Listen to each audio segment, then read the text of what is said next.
ये जो क्वेश्चन आपको दिखाई दे रहा है ना, ये कक्षा 9 का क्वेश्चन है। अध्याय हमारी फर्स्ट है जिसका नाम है संख्या पद्धति। इसको इंग्लिश में बोलते हैं नंबर सिस्टम। तो इसका क्वेश्चन नंबर 4 है। ये प्रश्नावली हमारी 1.3, प्रश्नावली 1.3 का क्वेश्चन नंबर 4 है। तो यदि आपने 1.2 नहीं देखी तो आप उनको क्वेश्चन को देख सकते हैं, 1.1 की क्वेश्चन को देख सकते हैं। और उससे पहले जो हमने सारी परिभाषाएं जैसे सम संख्या, विषम संख्या, भाज्य संख्या, अभाज्य संख्या, प्राकृत संख्या, पूर्ण संख्या, पूर्णांक संख्या, परिमेय संख्या, अपरिमेय संख्या, इनकी सभी की परिभाषा आप अच्छे से समझ सकते हैं वीडियो नंबर फर्स्ट में। ये जो अध्याय है हमारी संख्या पद्धति, इस अध्याय का जो वीडियो नंबर फर्स्ट है उसमें सारी परिभाषाएं समझाई गई है। तो उनको आप आसानी से जाके देख सकते हैं, क्योंकि वो वीडियो आपके लिए बहुत ज़्यादा इंपॉर्टेंट है। वो परिभाषा आपकी पूरी कक्षा 9 में कहीं ना कहीं पर काम आएगी। अब देखो ये क्वेश्चन क्या है, 0.9999 डॉट डॉट डॉट, ठीक है, को P/Q के रूप में व्यक्त कीजिए। क्या आप अपने उत्तर से आश्चर्यचकित हैं? अपने अध्यापक और कक्षा के सहयोगियों के साथ उत्तर की सार्थकता की पर चर्चा करनी है अपनों को, ठीक है। अब देखो इसका सॉल्यूशन करते हैं अपनों को। तो देखो 0.9999 ये लिखा हुआ है, इसका मतलब क्या है, इसको x बराबर मान लो। सबसे पहले तो x बराबर माना 0.999 डॉट डॉट डॉट, और इसी को क्या लिख सकते हैं अपन, या तो ऐसे लिख सकते हैं या फिर इसको लिख सकते हैं 0.9 का भार, क्योंकि जो संख्या रिपीट हो रही है उसके ऊपर क्या लगा दिया अपनों ने, भार। क्योंकि 999 रिपीट हो रहा है तो एक ही संख्या रिपीट हो रही है तो इसके ऊपर लगा दिया अपनों ने भार। अब मैंने आपको बताया था कि यदि एक संख्या के ऊपर भार है तो दोनों पक्षों में किससे गुणा करेंगे, 10 से। और यदि दो अंकों के ऊपर भार है, सॉरी एक अंक के ऊपर भार है तो 10 से गुणा करेंगे दोनों पक्षों में। और दो अंकों के ऊपर भार है तो किससे गुणा करेंगे, 100 से। और यदि तीन अंकों के ऊपर भार है तो किससे गुणा करेंगे, 1000 से, ठीक है। तो यहाँ पे देखो ओनली एक अंक के ऊपर, किस पे, 9 पे भार है, एक ही अंक है, तो दोनों पक्षों में किससे गुणा करूँगा मैं, 2 से, है ना। तो देखो इसको समीकरण 1 मान लो। अब दोनों पक्षों में 2 से गुणा करने पर, दोनों पक्षों में 10 से गुणा करने ना, दोनों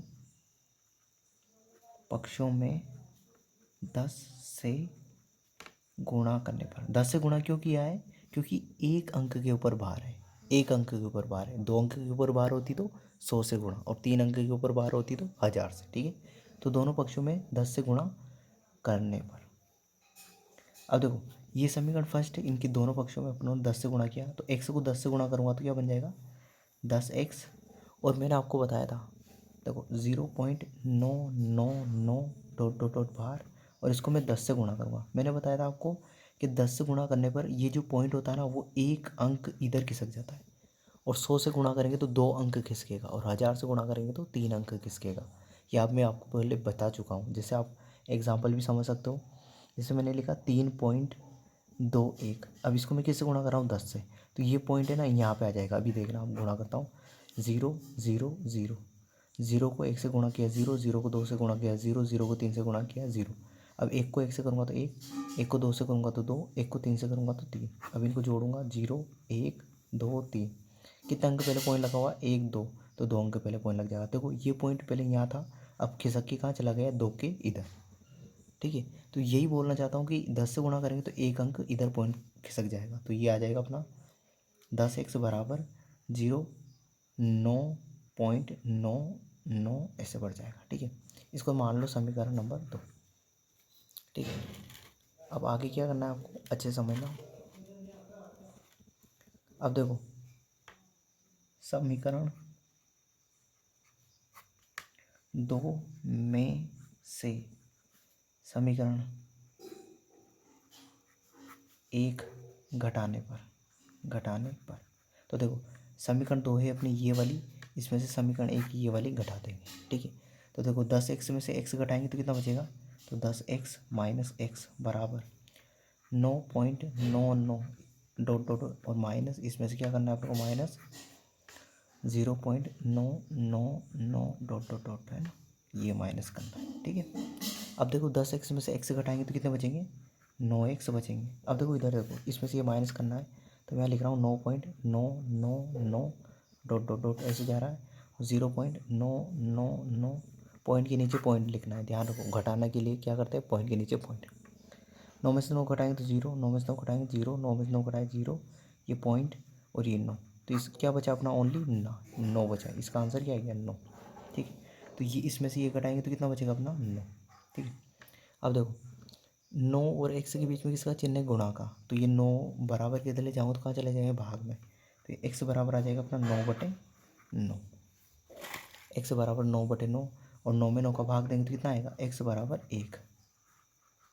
तो मतलब अपनों ने जो माना था ना, क्या माना था अपनों ने, x बराबर 0.99 dot dot dot dot dot, ये किसके बराबर होता है, 1। तो अपन 0.9999999 को 1 भी लिख सकते हैं। तो ये आश्चर्यजनक बात है कि 0.99999 ऐसे डॉट डॉट डॉट बढ़ रहा है, तो इसको p/q के रूप में लिखेंगे तो इसका मान कितना आएगा, 1 आएगा।